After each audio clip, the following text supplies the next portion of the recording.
दोस्तों, अब कुछ ही दिन बचे हैं यूपीएससी प्रीलिम्स के लिए। कुछ लोगों के दिमाग में आ रहा होगा कि इस बार का अटेम्प्ट दे, कुछ लोगों के दिमाग में आ रहा होगा कि भाई इस बार फिर से कुछ गलत हो गया तो फिर ये अटेम्प्ट चले जाएगा, और कुछ जिनका सीनियर्स हो गए, जिनका ये लास्ट अटेम्प्ट भी होगा, वो भी टेंशन में होंगे। आज हम हर एक चीज के ऊपर अच्छे से बात करेंगे। सबसे पहली चीज है कि आपको अटेम्प्ट देना है कि नहीं देना, ये आपको डिसाइड करना पड़ेगा। और इसका डिसाइड करने का एक अच्छा एग्जाम्पल मैं बताता हूँ आपके सामने कि दो दोस्त थे मेरे। एक का स्कोर हमेशा 130 प्लस आता था जब भी वो टेस्ट देता, दूसरा एक दोस्त था जिसका स्कोर 90 या 80, 85 आता था।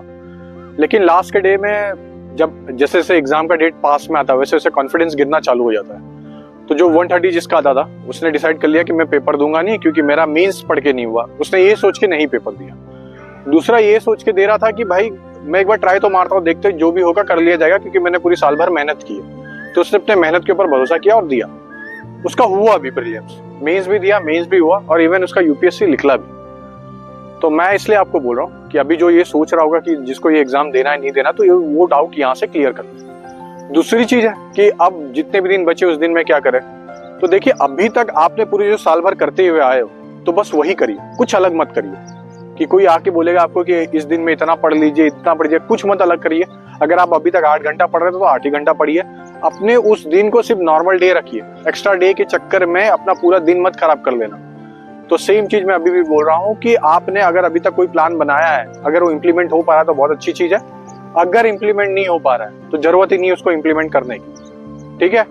और लास्ट का जो सबसे इंपॉर्टेंट चीज है कि अब पढ़ाई हुई नहीं है, कॉन्फिडेंस लो लग रहा है, मेरे से अच्छे से पढ़ाई हो नहीं पा रही है, तो वगैरह वगैरह से आपके सबके चीज दिमाग में चलता रहेगा।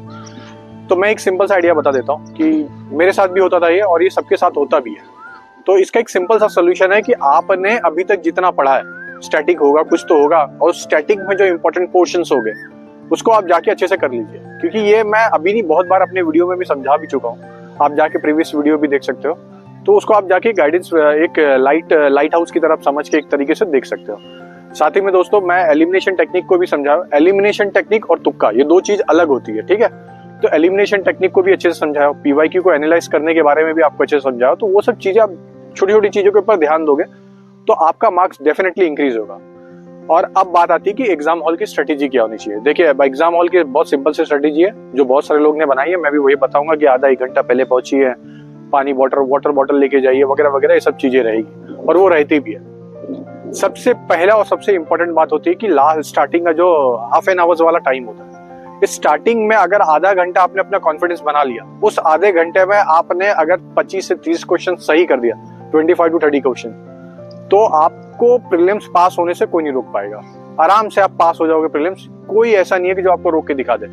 लेकिन वही 25 to 30 मिनट्स अगर आपने वेस्ट कर दिया कि मुझे ये हार्ड पेपर मिल गया, मैं ये सॉल्व नहीं कर पा रहा हूँ, इस वजह से अगर आपने इस पेपर को रोकने की कोशिश कर गए तो यहाँ पे आपका सबसे बड़ा डिसएडवांटेजेस हो जाएगा। तो सबसे पहली प्रायोरिटी कि पहले 30 मिनट्स में आपको वही क्वेश्चंस करने जो आपको आते हैं। दूसरे में फिर आप 50-50 करके कर लीजिए, और लास्ट में 70-30 वो आपके रिस्क के हिसाब से रहेगा, तीसरा वाला, ठीक है। और दूसरी बात रही सीसेट की, तो मैं पहले ही बता चुका हूँ कि जब भी आपका पहला पेपर होगा GS1 और GS2 के बीच में जो गैप मिलेगा आपको, उसमें आप अच्छे से नींद लीजिए। 10 मिनट का, 5 मिनट का नींद, मतलब नैप लीजिए। हाँ, नींद मतलब सो गए फिर हो गया भैया, तो उस नैप को मत लेना, नैप लेना, नींद मत लेते बैठ जाना।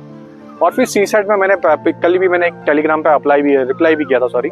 उस रिप्लाई में मैंने बोला था हमेशा पैसेज के 3 लाइन को, जो लास्ट का 3 लाइन रहता है, 3 या 4 लाइन जो भी रहेगा उसका, उस पर सबसे ज्यादा फोकस रखना। वो पूरे समरी होता है पूरे पैसेज का। स्पेशली जो छोटे पैसेज होते हैं उसके लास्ट के 3 से 4 लाइन होता है, जिसमें आपको पैसेज का पूरा परव्यू मिल जाएगा कि क्या क्या पैसेज में पूछा गया। तो उस हिसाब से आप आंसर कर सकते हो। माइंडसेट समझिए, और अभी जितने भी दिन बचे रिवाइज करिए, कोई नई चीज मत पढ़ना।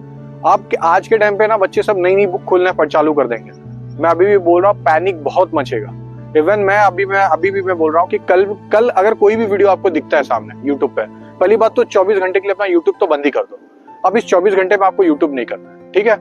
दूसरी सबसे इंपॉर्टेंट चीज, जब भी आप पहला पेपर दे दो तो दूसरे पेपर के टाइम पे पहला पेपर चेक मत करना। वो सबको पता है। अगर कोई दोस्त बता रहा है कि भाई मैंने ये ऐसा किया वैसा किया वगैरह वगैरह, वो सब बताते रहेंगे, तो वो अपने हिसाब से आप एडजस्ट कर लेना। जो सबसे इंपॉर्टेंट है कि कुछ बच्चे दिल्ली में रह के, या तो कोई गुजरात में दे रहा होगा, कोई यूपी में दे रहा होगा, कोई महाराष्ट्र में दे रहा होगा। अगर कोई ऐसे अलग अलग जगह पे एग्जाम दे रहा है, तो अगर वो अभी तक घर पे पहुंच गया तो अच्छी बात है। अगर वो आज निकलने का सोच रहा है तो भाई हो गया तुम्हारा। तो सिंपल सी चीज है, अभी आपके पास टाइम है अच्छा खासा। अच्छे से पढ़िए। लास्ट का कल का एक दिन है, उस पर ज्यादा कर ये कोशिश करना कि सीसेट कर लीजिए, क्योंकि सीसेट का फियर आज के टाइम पे सबके दिमाग में इस तरीके से बैठ गया कि वो सीसेट का फियर दूर हो भी नहीं पा रहा। तो मेरा जो पर्सनल एक गाइडेंस है कि सीसेट के पीछे आप इतना ज्यादा मत हैरान हो जाइए कि GS1 भी आपका खराब हो जाए। और बहुत ईजी है, मैं अभी बता रहा हूँ। सीसेट सिर्फ अगर आपका ब्रेन शांत रहेगा तो आप आराम से सीसेट को क्वालिफाई कर लोगे। अगर वहीं पे आपने ब्रेन में कुछ ज्यादा डिस्टर्बेंस ला दिया तो आपका सीसेट रुक जाएगा। ठीक है दोस्तों, चलिए जय हिंद दोस्तों।